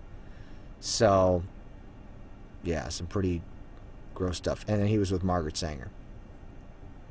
But let's move on to Aleister Crowley. Around the same time, Aleister Crowley was making a name for himself as the Beast, 666, the wickedest man in the world, taking the tantric sects introduced by Sir Richard Burton and the occult ideas that were in the air at the time. Well, it's not just the stuff that was in the air at the time. It was he went to people like the Golden Dawn, who took a lot of their teachings from Rosicrucianism, the Kabbalah, stuff like that. So it's not just stuff floating around at the time. Crowley combined them with Nietzsche's will to power and his concept of the overman or superman, who by force of will and intellect is able to transcend the feeble Christian values of good and evil. The result was a witch's brew of unimaginably perverse sexual activity and occult rituals he called sex magic, and that brought forth his most famous axiom, "Do what thou wilt shall be the whole of the law." The Bible says there's no new thing under the sun. Crowley's newfangled law is just a regurgitation of what Adam and Eve fell for in the garden, when the devil told them, "Then your eyes shall be opened, and ye shall be as gods, knowing good and evil." Genesis 3:5. Yeah, right. And the devil told them, "Ye shall be as gods." Same thing. Do whatever you want. Don't listen to God. Don't listen to His word. Do what you want to do. Do what you will. And it's going to be and it's going to be beneficial for you. You'll be as gods. Crowley simply took the essence of the primary worldview that was circulating through the sexual, scientific, and religious revolutions of the early 20th and codified it as religious axiom. When it comes to expressing yourself sexually, forget God. Do what thou wilt. As regards to the perfecting the human race or social and economic systems, don't fret about what the Bible says. Do what you think is best. Need religion, a higher power, some form of spirituality to scratch your transcendental itch we all seem to be born with? Believe whatever you want to believe. Inconvenienced by an unwanted pregnancy? Do what thou wilt. It just saying like it follows Aleister Crowley's philosophy, right? So abortion, fornication, and abortion culture. Unlike most of his contemporaries, Crowley, like Nietzsche, had the intellectual honesty, or at least the nerve, to call this worldview precisely what it was, according to Scripture: satanic, beastly, devilish, antichrist. He admitted it. Half-century later, his American heir apparent, Anton LaVey, founder of the Church of Satan, said precisely the same thing. He said, do whatever you want, right? And so while witchcraft and goddess worship are a major conduit for the demonic energies that swirl in through the abortion movement, there is another, more masculine component as well. Good old-fashioned, do what thou wilt, Satanism. Now, a couple more things about this and then we'll move on. And back to Crowley. Aldous Huxley famously dined with him, with Aleister Crowley. I don't know if you knew that. Aldous Huxley. You know what's funny? Just as a side note. People say, like, Aldous Huxley wrote A Brave New World as a warning. I don't think so. You see the people that he was associated with and the Fabian Socialists and all these types of things. It wasn't really a warning. He's not trying to warn people to wake them up. I think that's kind of foolish. But he actually, yes, he did dine with Aleister Crowley. Crowley took the opportunity to turn him onto peyote. Not only did the famed author of Brave New World later romanticize the emerging drug culture by writing The Doors of Perception, he also wrote the preface to Birth Control Methods by Australian sexologist and closet homosexual Norman Hare, a colleague of Ellis and Hirschfield's and an attendee of the World Sex Congress in 1921. Hare, like the others, was a staunch supporter of gay rights and the eugenics movement.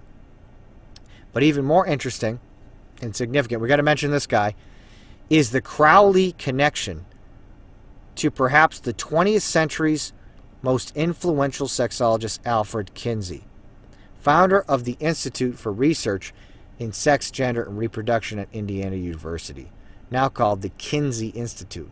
Kinsey, like his European counterparts, set out to normalize all manner of deviant sexuality under the guise of objective science. Bisexual and with a penchant for masochism, Kinsey encouraged group sex among his graduate students and filmed children performing acts in the attic of his home under the guise of research. Hey, this guy was disgusting. Towards the end of his life, hold on. So there's a movie you can watch, a documentary about Kinsey. It's called The Kinsey Syndrome. You go watch that. You probably only can barely stomach it and only watch it one time, but it just shows you how disgusting that guy was. But anyways, towards the end of his life, he, along with avant-garde filmmaker and Crowley disciple Kenneth Anger, visited the great beast at his lair in the Thelema Abbey in Sicily. Okay? Kinsey and Kenneth Anger visited Aleister Crowley. And Kenneth Anger later observed Kinsey was obsessed with obtaining the great beast's day-to-day sex diaries. To obtain grant monies and maintain the support of the university, Kinsey needed the excuse of research to validate his 24 hours a day obsession with sex. Okay, so another strange thing. You know, and Alfred Kinsey, this is all tied together with this culture, the sexual revolution, which is directly tied together with abortion. And it just so happened that Kinsey was obsessed with obtaining Aleister Crowley's diaries. You know, and they went to go visit Aleister Crowley, this occultist and Satanist. Again, you know, there's a spiritual component tied together with all this stuff that you cannot ignore. That the man who perhaps more than any other was responsible for the legitimization of sexual perversion in the latter half of the 20th century was both a pervert and a fan of the century's most notable occultist is a fact that should be shouted from the housetops, as well as his connection to the abortion holocaust. Okay, so one more thing. In April of 1955, 16 months before he died, Kinsey attended a clandestine conference on the abortion issue at the Arden House in Harriman, New York, sponsored by Planned Parenthood and the New York Academy of Medicine. A report from the conference was published 3 years later. Edited by Planned Parenthood's president, Dr. Mary Calderon, abortion in the United States was the first serious apologetic on abortion rights. Kinsey was quoted as the leading scientific authority at the conference, citing data from his questionable research suggesting that illegal abortions were very common and dangerous, while therapeutic abortion performed by a doctor, posed minimal health risks. In other words, legalizing abortion made perfect medical sense. Pregnancy, Birth, and Abortion, published the same year by 3 Kinsey Institute researchers and dedicated to Kinsey, made essentially the same argument. Gross, man. All right, but you can read the rest of that if you want. Yeah. All right, let's continue on. Yeah. Oh, yeah, we're right about at the end. Okay, couple more things I'm just going to add on here. There was a video clip I was going to play Abortion lovers chant Hail Satan. This video has been deleted off the internet.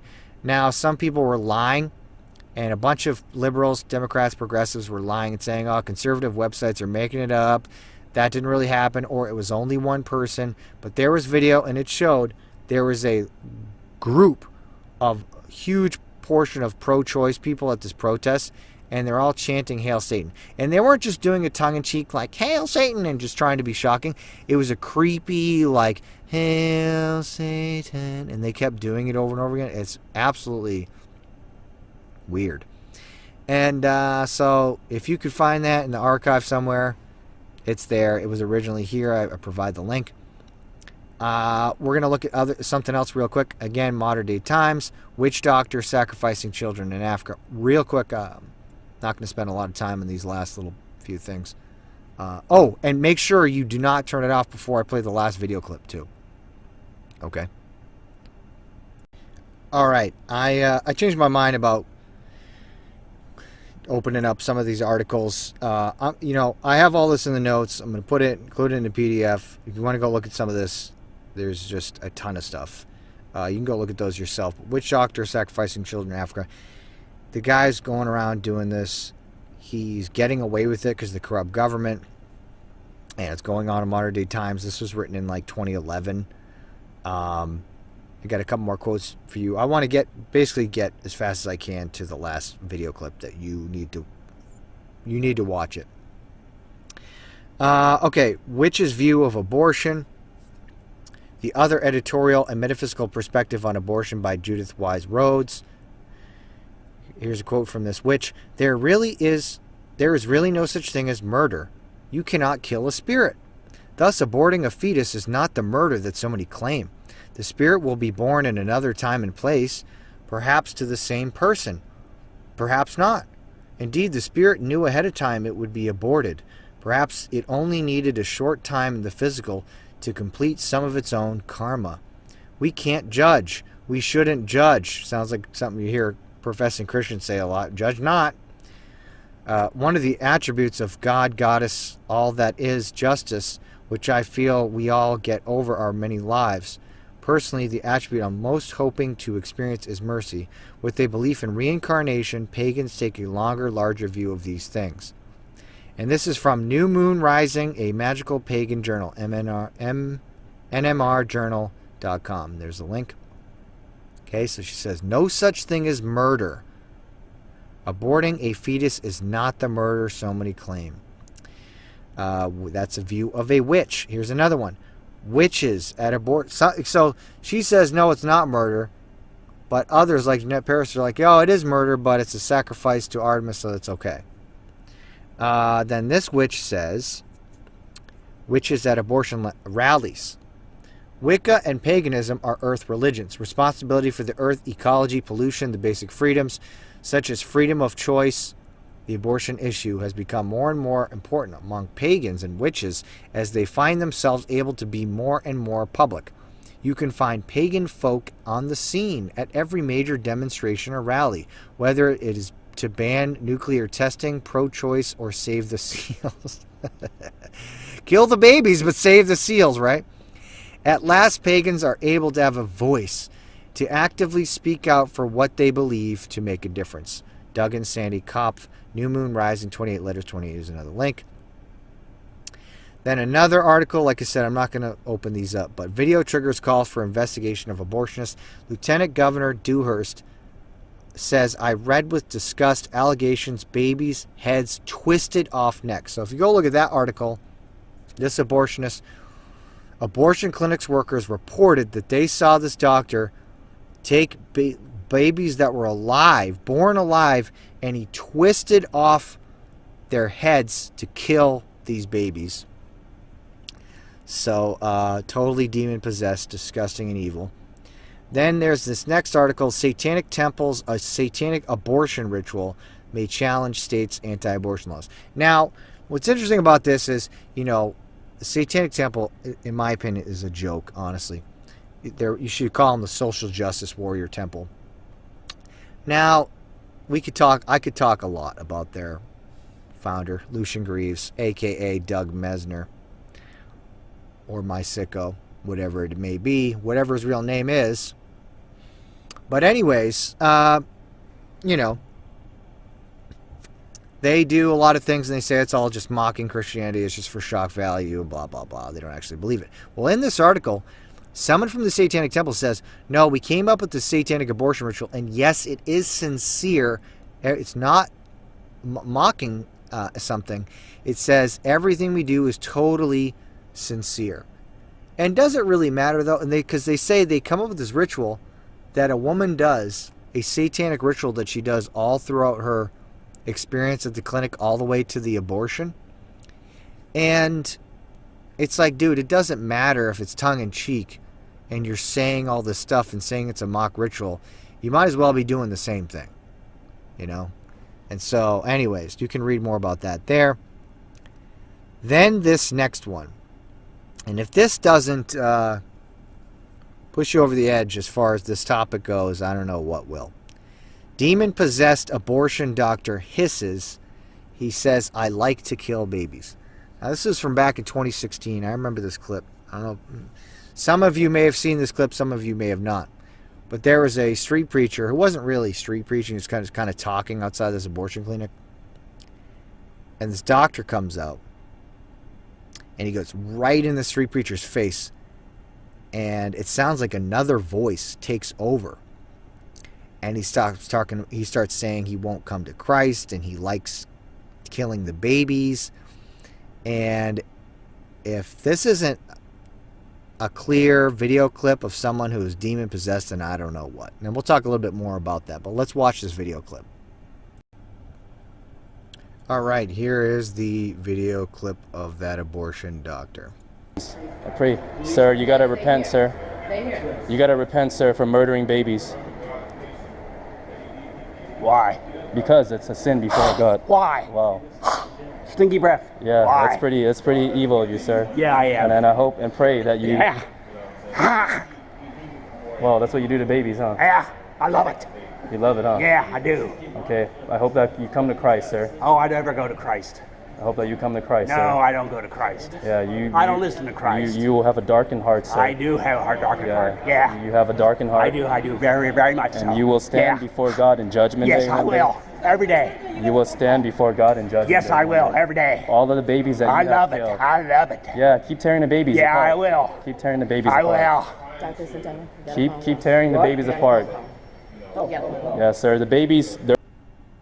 All right, so, whew, man, that video clip, something else.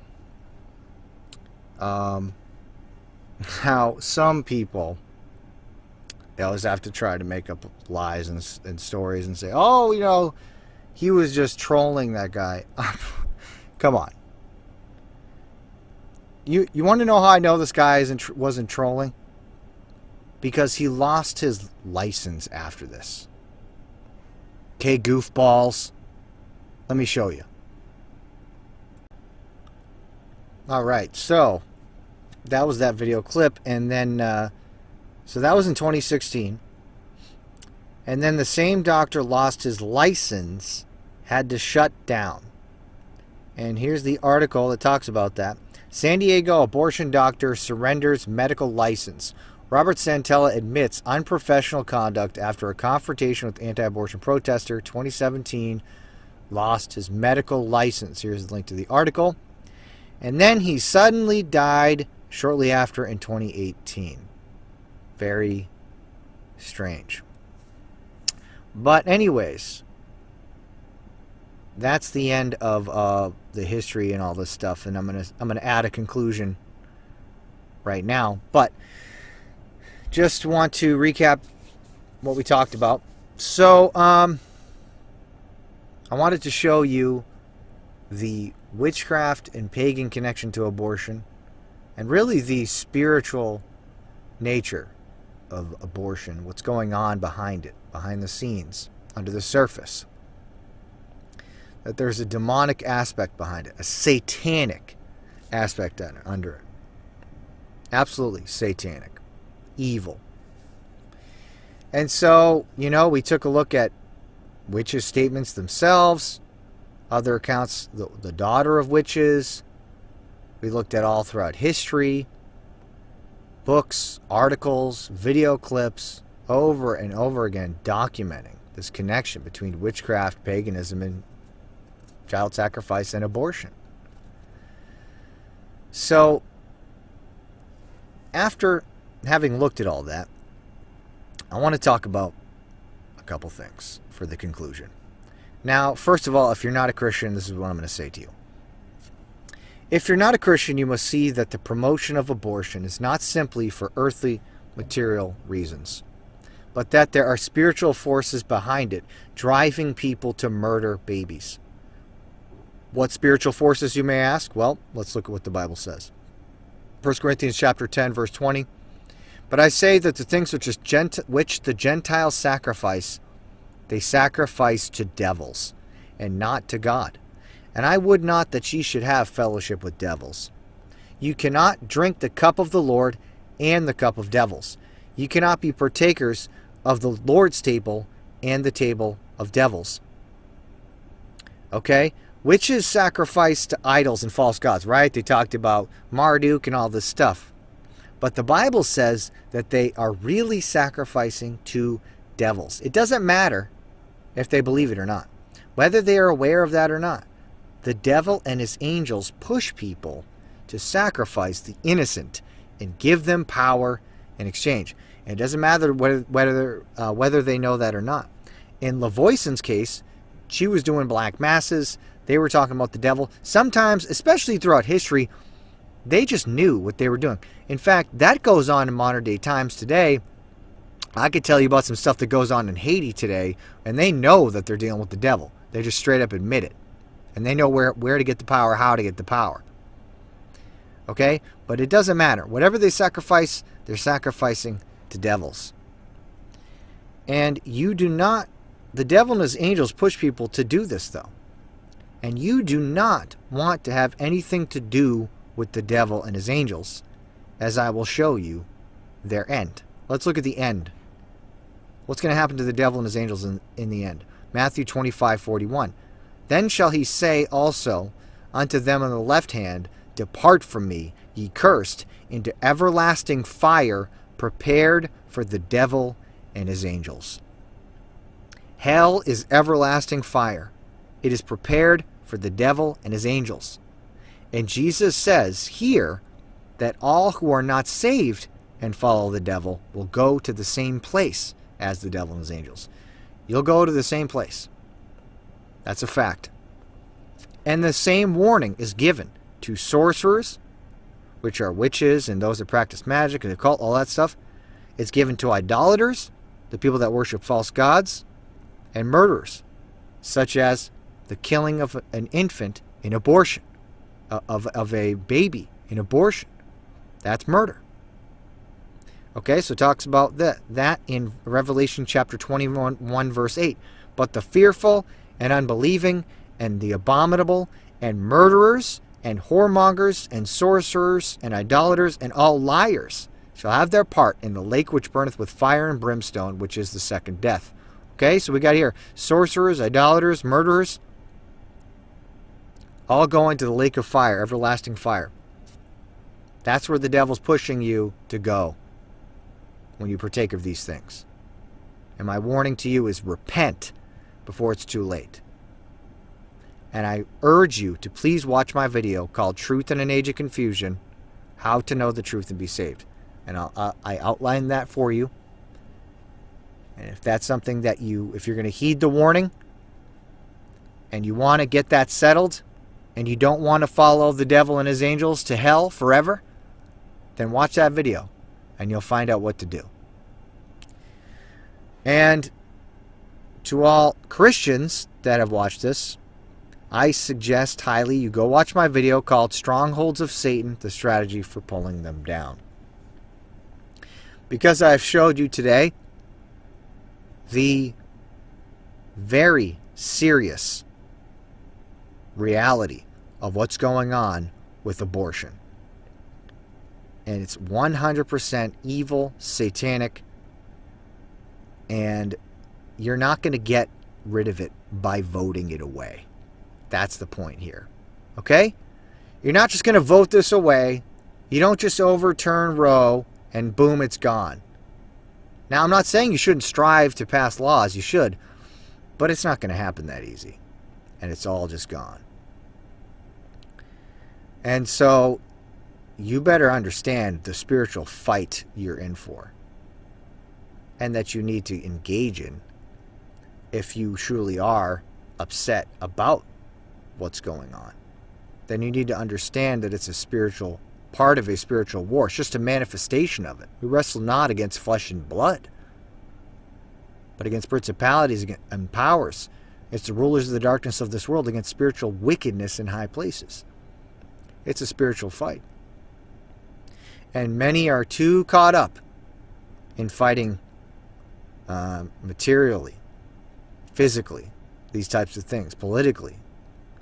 And they don't understand the spiritual nature underlying it all. So I prayed that you would. Heed this warning. Take it serious. And maybe it'll provoke you to spiritual action. Not to hurting anyone, but to following the strategies that I go through in that video, The Strongholds of Satan, pulling them down. Okay? Well, thank you for watching. Please like, share, subscribe, and comment. Take a look at the description below and subscribe to the Telegram channel and all those other links down there. Thank you for all the support and prayers. God bless you. Have a good day.